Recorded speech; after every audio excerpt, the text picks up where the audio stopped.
Assalamualaikum warahmatullahi wabarakatuh. Alhamdulillah, wassalatu wassalamu ala rasulillah yang jawal mursalin. Amma ba'du, masih melanjutkan sejarah ringkas Nabi Muhammad SAW. Hijrah ke Habasyah atau Ethiopia. Setelah orang-orang Quraisy merasa bahwa usaha-usaha mereka untuk melunakkan Abu Thalib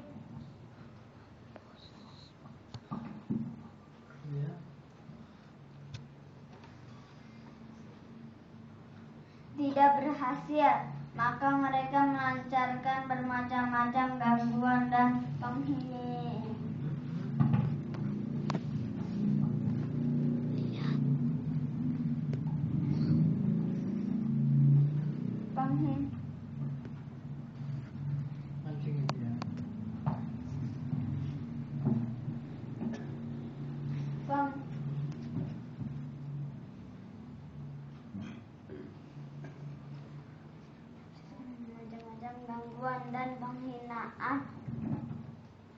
dan penghinaan kepada Nabi dan memperhebat siksaan-siksaan di luar pari kemanusiaan terhadap pengikut beliau.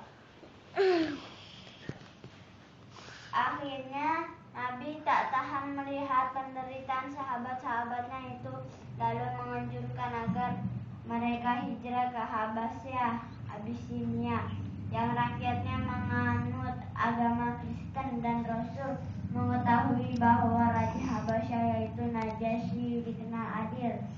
Maka berangkatlah rombongan pertama yang terdiri dari 10 orang laki-laki dan 4 orang perempuan.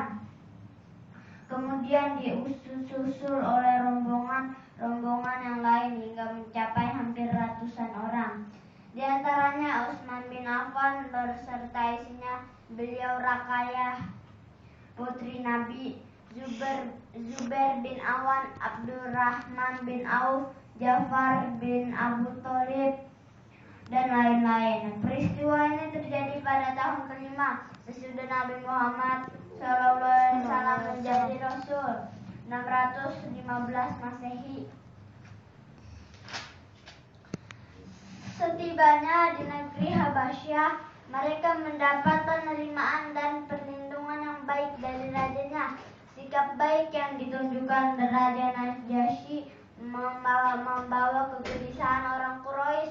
Karenanya mereka mengutus Amrun bin As dan Abdullah bin Rabi'ah yang meminta agar mengembalikan orang-orang Mekah yang hijrah itu, dan permintaannya ditolak raja. Sementara itu Rasulullah SAW tetap tinggal di Mekah, menyeru kaumnya ke dalam Islam. Walaupun gangguan bertambah sengit, seorang demi seorang pengikut beliau bertambah.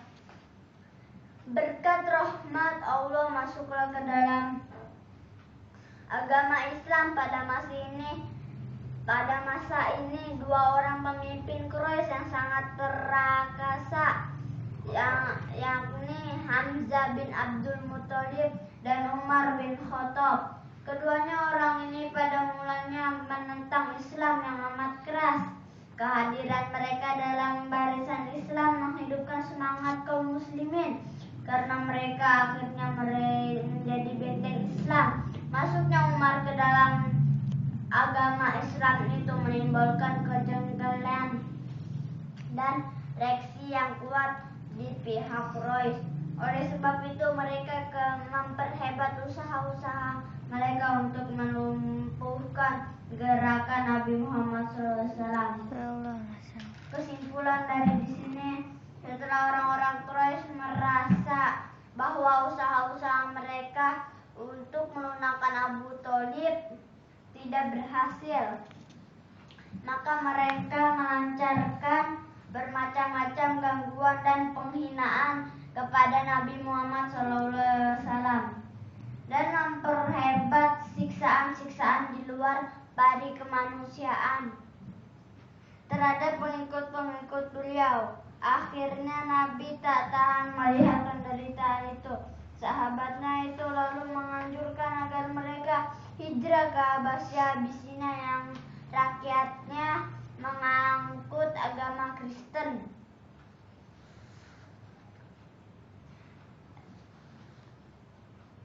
Dan 10 orang laki-laki dan 4 orang perempuan.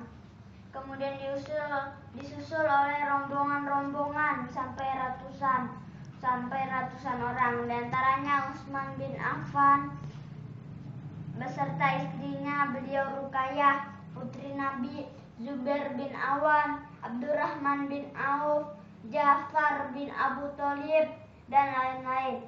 Peristiwa ini terjadi pada tahun ke-5 sesudah Nabi Muhammad menjadi Rasul 615 Masehi.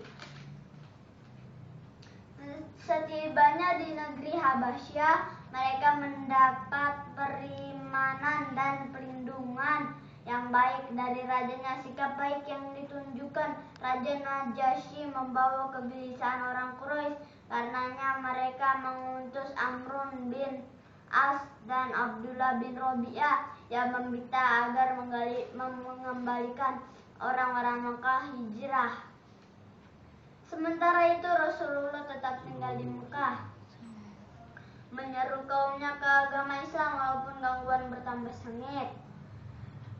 Ada 2 orang Quraisy yang sangat perkasa, yakni Hamzah bin Abdul Muthalib dan Umar bin Khattab.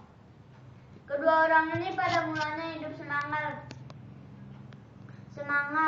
menyemangatkan kaum muslimin karena mereka akhirnya menjadi benteng Islam. Masuknya Umar ke dalam agama Islam itu menimbulkan kejengkelan dan reaksi yang kuat di pihak Quraisy. Oleh sebab itu mereka memperhebat usaha-usaha mereka untuk melumpuhkan gerakan Nabi Muhammad SAW. Insya Allah cukup sampai di sini, kita tutup dan kafaratul majlis. Subhanallah wa bihamdihi, subhanallah wa bihamdihi.